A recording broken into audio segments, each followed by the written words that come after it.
Hi class, in this example we're going to do, we're going to find the mean, the standard deviation, and the variance of a population. And it's basically the same process.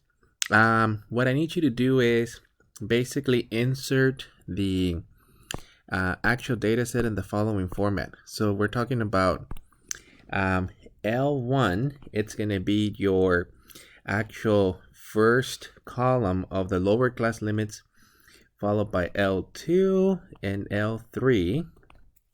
Next, I'm just going to do x is equal to the midpoints, and this one's going to be under L4. So I need you to take a second and insert those values into the calculator. Make sure that you're matching in the same format. I'm going to write the actual formula, and then I'm going to pause the video for everybody to actually put in the values.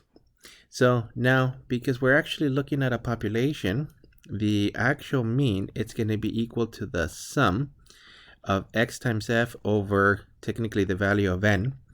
And I'm referring to the following formula from the beginning. So in this case, we're talking about this one. That's going to be your actual formula, the sum of the frequencies.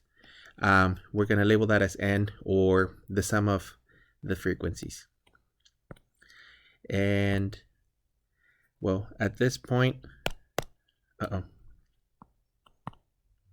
this is the one. So at this point, make sure that you're matching with the first column, the second one, and the third one.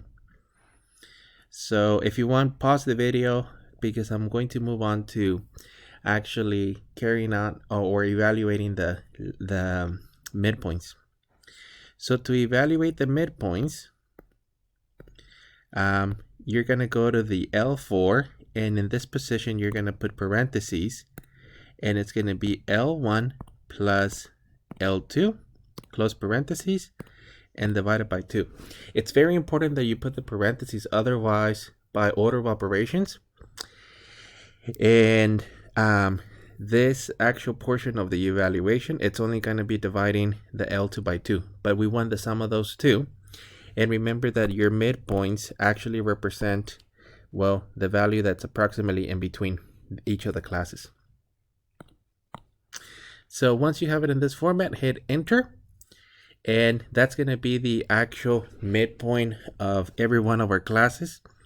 So let me write them down. So it's going to be 17 followed by 22 and 27.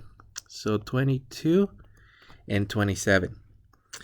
Now your next column, it's going to be your L5, and this one represents x times f.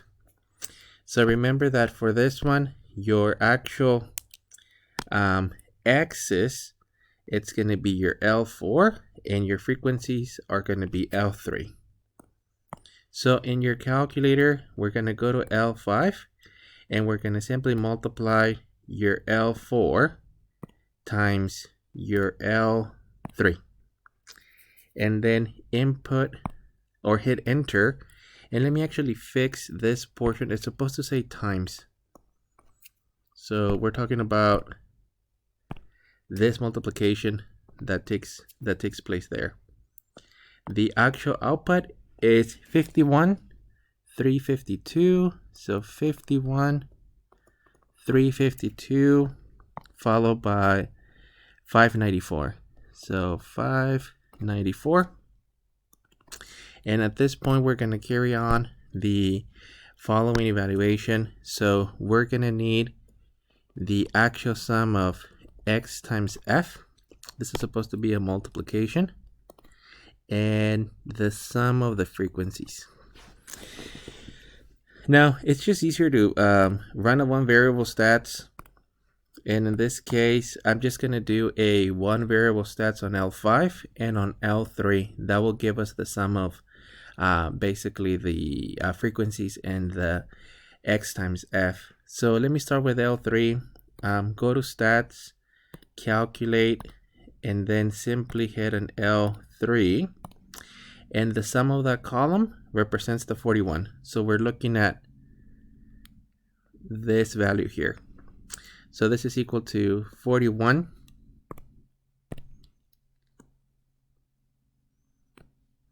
And then we need another one variable stats, but now we need the one variable stats on L5. So let me clear everything from the screen.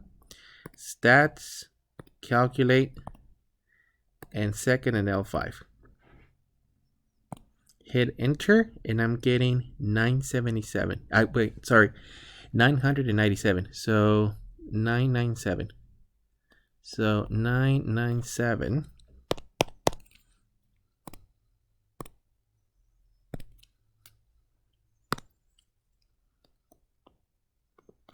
And let me double check. So 997. And in this case, because it's considered a population, this value is going to be 997 divided by 41.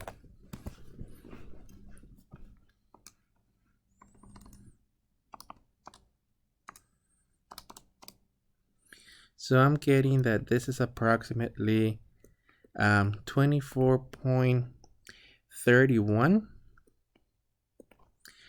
71, rounding to 4 decimal places. We typically round to 4 here. You may see the textbook actually rounding differently, maybe to 2, depending on how much precision they're going to have. But typically, in this particular position, we want to have at least 4 decimal places. If it doesn't say, it's fine if you just do 2. Okay. So once again, please double check that value. 997 divided by 41. I'm getting 24.3171, rounding to 4 decimal places. The next calculation, it's going to be, well, technically sigma squared, which is equal to the sum of x minus, and in this case, mu squared times f, divided by the values of n. Or n, it's going to be, let me go back to the formula to point it out. So we're going to do the variance, which is technically this formula without the square root. So sigma squared. And then we'll do the standard deviation.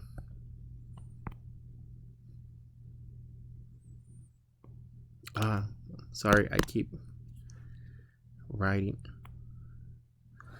Okay, so this one's going to be kind of messy because we're going to actually use L6, and this one's going to represent, well, technically x, which is your midpoint, minus mu, which is the mean. We're going to square that times f. So it becomes a mess. We're going to go to L6.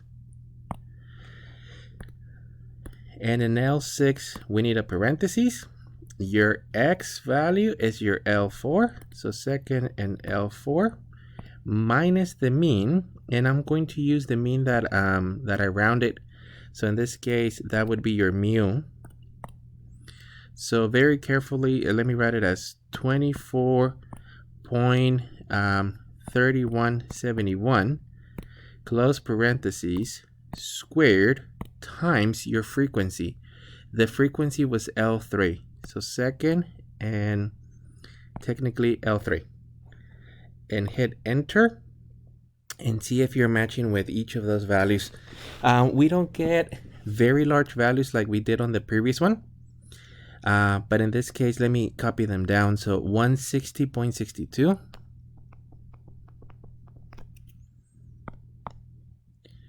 85.903. Uh-oh. Oh, shoot.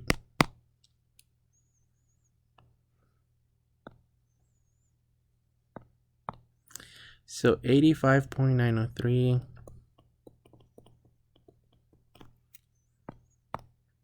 158.35. And then for this particular one, we're gonna need, let me double check the values. 160. This is a 1. It looks like something else. So 1. And we're gonna have to get a sum of that column. So to get a sum, run me a one variable stats, but on L6. So I'm gonna go stats, calculate, and then L6. So the sum of that column is 404 and a little bit of cash. So this will be the sum of x minus mu squared times f, and the sum of that column is 404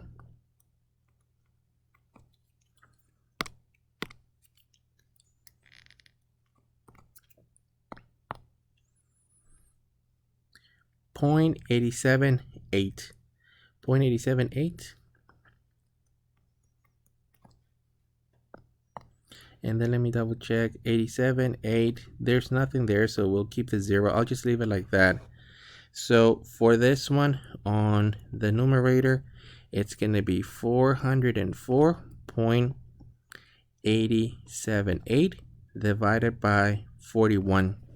This one we're not doing the n minus 1. It's just the sum of the frequencies. So we're labeling this as n.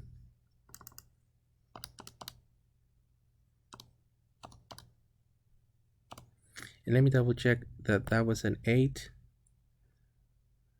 So this is an 8.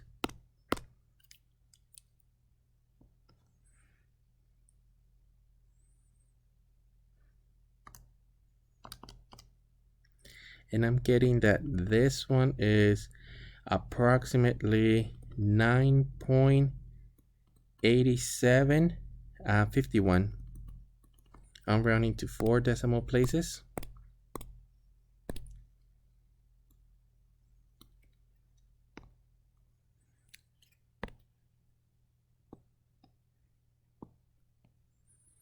And then the last portion is going to be the standard deviation. So for us, the standard deviation, it's just going to be the values of sigma, which is the square root of the sum of x minus the mean squared times f over n, or the square root of the previous answer. So 9.8751, rounding to 4 decimal places. Now, in my calculator, I'm just using the square root of the previous value. So you may find out a little bit of rounding error. I'm getting 3.1425.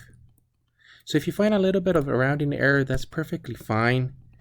What we typically do on these type of problems, we use Excel so that it carries as much of the significant values, and I'm referring to the decimals. We'll be doing an actual lab where everything is almost, we just have to write it correctly, and the commands will do the calculations, and basically all of the calculations get done so that we don't have to worry about the rounding. So it's perfectly fine that if you only use a couple of values, that you're not rounding exactly on the 4th or possibly 3rd decimal place.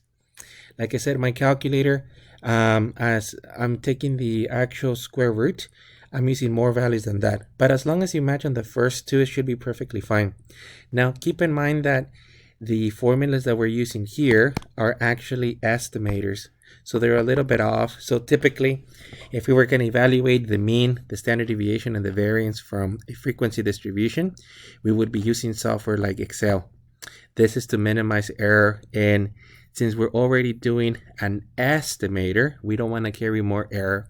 Now, for any purpose of the calculations, for a future exam, I want to see basically what you have, or like what I have on the screen here.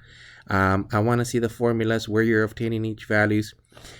Make sure you show me the sums, and I'm talking about these sums, since technically they're all done in the calculator, and I may not be able to see your calculator on a future exam. So I want you to rehearse these steps. You will be provided with all formulas. But that's actually it for this one.